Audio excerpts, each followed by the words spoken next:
लेकिन तभी अचानक एक रात को फिर से वही घटना हुई। शिवानी और सुरेश नाइट में अपने कमरे में लेटे हुए थे, सो रहे थे। तभी शिवानी के ऊपर से चद्दर खींची जाती है और शिवानी, यहाँ पे मैं ऐसी चीज बोलने वाला हूं जो कि आपको थोड़ा वियर्ड लग सकती है, लेकिन उन्होंने स्टोरी में इस चीज का दावा किया है, तो इसलिए मैं आपको बता रहा हूं। तभी उनको महसूस होता है कि शिवानी को कोई अजीब सी पोजीशन में उठा रहा है। एक ऐसी एंटिटी है जो कि अजीब सी पोजीशन में उठा रही है। और सुरेश की तभी नींद खुलती है और देखता है कि मेरी बीवी जो है किसी के साथ सेक्स कर रही है, लेकिन कोई दिख नहीं रहा वहां पे, ऐसी हरकतें हो रही है वहां पे। इस चीज को देखने के बाद सुरेश को इतना डर महसूस होता है कि वो पास जाने में भी डरता है। तभी अचानक से शिवानी उसकी तरफ देखती है और अजीब सा फेस बनाती है और बोलती है, क्या रे गिन्नू, क्या देख रहा है? तेरे को शर्म नहीं आ रही? उस साइड को फेस कर। मतलब मुझे मत देख, ऐसा लोग बोलते हैं कि क्या देख रहा है, मुझे मत देख। तो ऐसी आवाज में बोलती है, लेकिन शिवानी पे कोई खुद का कंट्रोल था ही नहीं। कोई उसको एंटिटी इतना परेशान कर रही थी और ये सुरेश देख भी नहीं सकता था वैसी चीज होते हुए। मैं खुल के नहीं बोल पा रहा यहाँ पे, क्योंकि यहाँ पे टीनेज के बच्चे भी मेरी स्टोरी देखते हैं, तो इसलिए आप समझ सकते हैं कि वहां पे उस नाइट क्या हो रहा था। सुरेश इस चीज को देखने के बाद कुछ हिम्मत जुटाता है और शिवानी को जाके ऐसा दबोचता है, पकड़ता है। तभी शिवानी जो बेहोश हो जाती है। और उस रात इस चीज को देखने के बाद सुरेश किसी के साथ भी वो बात शेयर नहीं करता, सिर्फ अपने मम्मी पापा को कॉल करता है और इतना बोलता है कि फिर से वो एंटिटी हमें परेशान कर रही है और हमें उस तांत्रिक के पास फिर से आना पड़ेगा। तो सुरेश और शिवानी सुबह कार से जा ही रहे थे अपनी गांव की तरफ। शिवानी बहुत ही बीमार हालत में थी, उसका खुद पे कोई कंट्रोल था नहीं। तो सुरेश ड्राइव कर रहा था और शिवानी पीछे वाली सीट पर लेटी हुई थी। तभी शिवानी अचानक से उठती है और पीछे से आवाज लगाती है, कहाँ जा रहा है? सुरेश इस बात को सुनने के बाद अचानक से बहुत तेजी से ब्रेक मारता है और कार खड़ी करता है, पीछे मुड़ के देखता है। तो शिवानी बोलती है, उस तांत्रिक के पास जा रहा है ना, लेकिन वो तांत्रिक भी मेरा कुछ नहीं कर पाएगा। इतना बात बोलने के बाद शिवानी फिर से बेहोश हो जाती है और सुरेश जो है बहुत तेजी से ड्राइव करता है कि कैसे भी करके हम उस तांत्रिक के घर पहुंचे।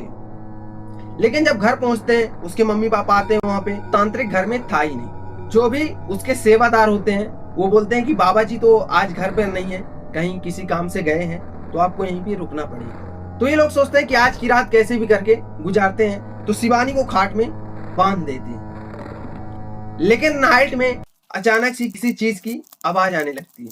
तो ये लोग उठते हैं और देखते हैं कि शिवानी के हाथ खुले हुए हैं और वो किसी चीज को खा रही है। जब सुरेश पास में जाके देखता है तो चूहे की आवाज होती है और वो पकड़ के चूहा खा रही होती है। शिवानी नॉन वेजिटेरियन थी, कभी भी वो मांस और मच्छी को हाथ भी नहीं लगा। लेकिन उस रात शिवानी वियर्ड सी पोजीशन में बैठी हुई थी और अजीब ही तरीके से वो चूहे दो हाथों में लिए खा रही थी और दो चूहे अपने पैरों के तले दबा रहे थे। उन्हीं चूहों की चीखने की आवाज थी। ये लोग शिवानी को धक्का देते हैं और होश में लाने की कोशिश करते हैं। तभी शिवानी गेट खोलती है, बाहर की तरफ भागती है। ये लोग शिवानी के पीछे भागते हैं और देखते हैं कि वो छज्जे पे, वो छज्जा होता है ना घर का, वो छज्जे पे बैठी हुई है अजीब सी पोजीशन में और इन्हें घूर कर देख रही होती है।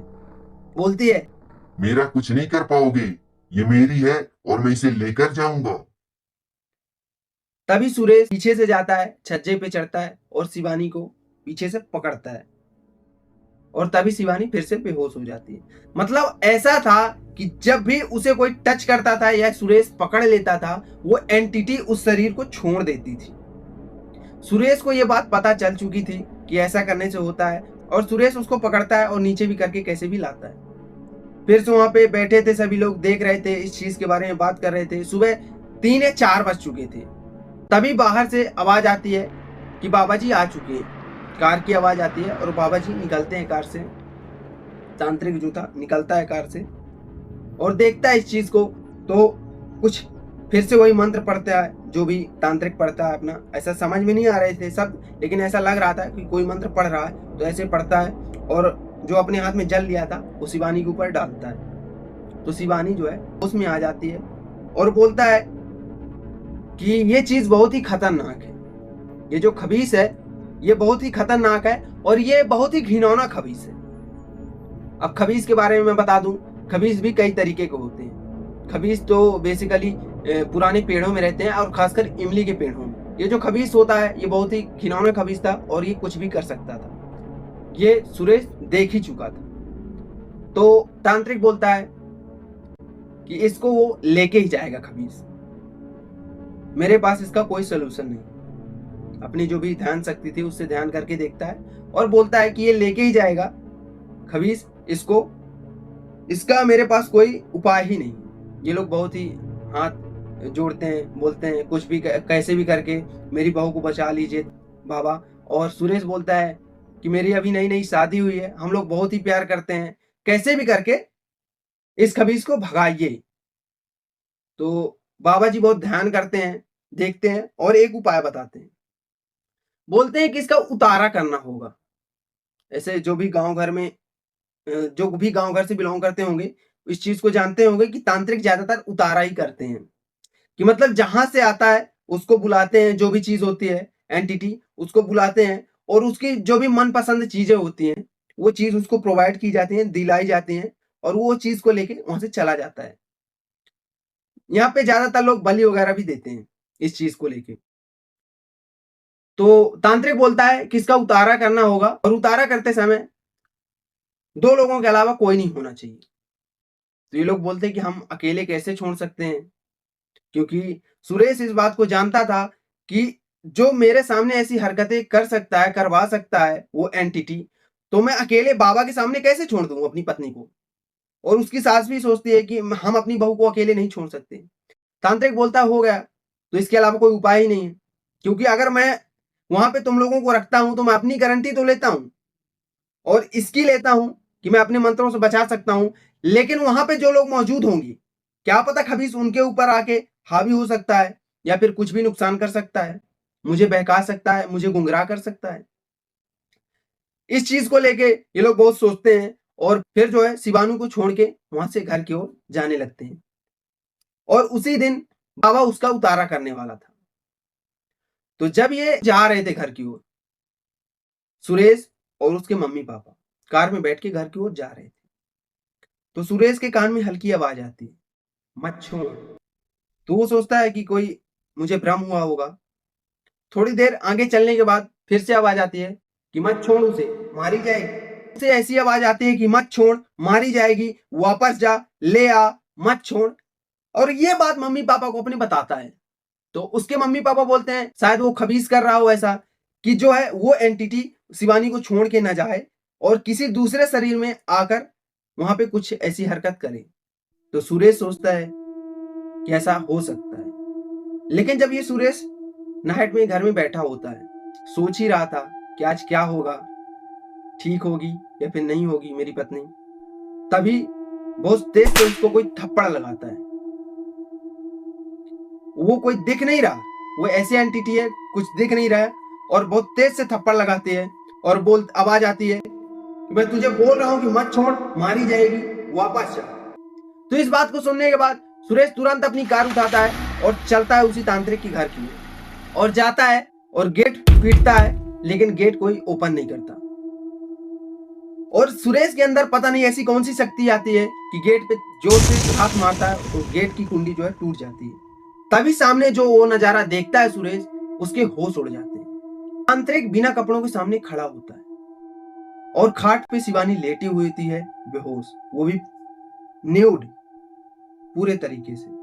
तांत्रिक को पकड़ता है सुरेश, बहुत पीटता है, बहुत पीटता है। तभी बाहर से कुछ लोग आते हैं और उसके मम्मी पापा भी आते हैं उसका पीछा करते हुए सुरेश के, और उस तांत्रिक को बांधते हैं और पकड़ते हैं और मारते हैं। लेकिन ऐसी ये कौन सी प्रक्रिया बाबा कर रहा था जो कि ये बिना कपड़ों के कर रहा था।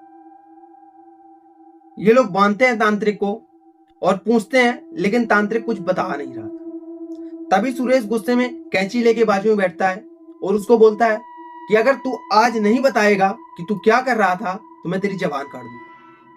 तभी तांत्रिक सच उगलता है और उस सच को सुनने के बाद सभी के होश उड़ जाते हैं। तांत्रिक बोलता है कि जब तुम लोग पहली बार गांव में आए थे, मुझे मालूम था कि राम केस का लड़का अभी नई नई शादी करके आया गांव में, और मैं तुम लोगों को छिप के देख रहा था, और मेरा तुम्हारी पत्नी में दिल आ गया था। मुझे इसके साथ इंटीमेट होना था, तो मैंने ही अपने खबीज को तुम्हारे घर में लगाया था। लेकिन 2 दिन ये अपने साथ में छुरी लेके जाती थी, तो मेरा जो भेजा हुआ खबीज था तो वो कुछ नहीं कर पाता था। लेकिन एक दिन मौका मिल ही गया कि जब वो छुरी नहीं लेके गई थी बाहर फ्रेश अप होने के लिए, तभी मेरा खबीज उस पर हावी हो गया, और गुस्से में आके सुरेश तांत्रिक की जीभ काट ही देता है। शिवानी को उठाते हैं और घर लेकर जाते हैं, तांत्रिक को वहीं पे छोड़ते हैं। उसके जो चेले चपाटी होते हैं वो लोग भाग जाते हैं।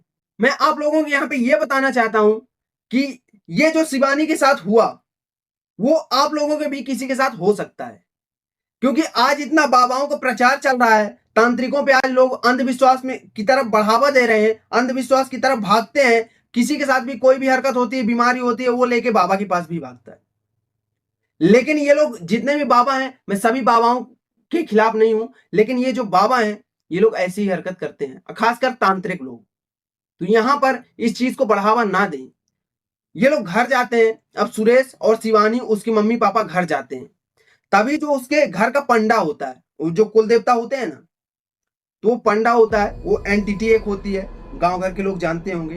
वो आते हैं और वहां पे चबूतरा लगाते हैं। वो पंडा जो होता है, वो जो देवता होते हैं इनके कुल देवता, वो बोलते हैं आज मैंने तुझे बचा लिया, मैंने तुझे बचाया, लेकिन तेरे घर में इतनी हरकत हो गई, तूने मुझसे पूछा।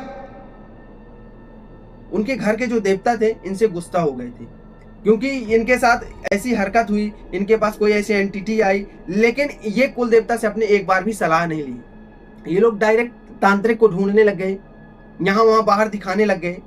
लेकिन वो जो कान में आवाज लगा रहा था उस टाइम, वो कुल देवता ही था।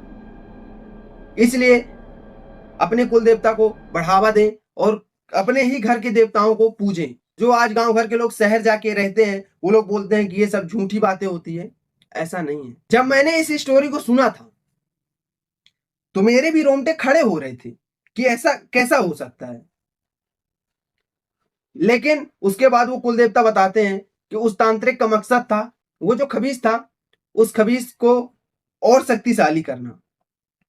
वो तेरी पत्नी के साथ इंटीमेट होता और उसके बाद जो बच्चा होता वो खबीज का ही बच्चा होता, और वो बहुत ही शक्तिशाली होता। लेकिन मैंने तुझे वहां पे बचाया। गुस्सा थे, घंटों लग गए अपने कुलदेव को मनाते हुए। कुलदेवता को ये लोग बोले, क्षमा मांगे, माफी मांगे कि अब अगली बार से नहीं होगा ऐसा। तो कुल देवता इन लोगों को बोलते हैं कि तू इतना भंडारा कर, इतना गरीब लोगों पे ये चीज दान कर, ऐसा कुल देवता बोलते हैं। तो कुल देवता शांत होते हैं, और तब से सुरेश और शिवानी जो है ठीक है। तो दोस्तों, आज की ये थी स्टोरी। मैं तो यही कहूंगा कि आप लोग अंधविश्वास को बढ़ावा ना दें, तांत्रिकों को बढ़ावा ना दें, क्योंकि जो शिवानी के साथ हुआ कल वो आप लोगों के साथ भी हो सकता है। इस कहानी को लेके आप अपना ओपिनियन जरूर दे सकते हैं। अगर आपके पास भी ऐसी कोई हॉरर रियल लाइफ स्टोरी है तो आप जीमेल या फिर इंस्टाग्राम आईडी पे शेयर जरूर कर सकते हैं। अगली वीडियो आपकी होगी, तब तक के लिए जय भवानी।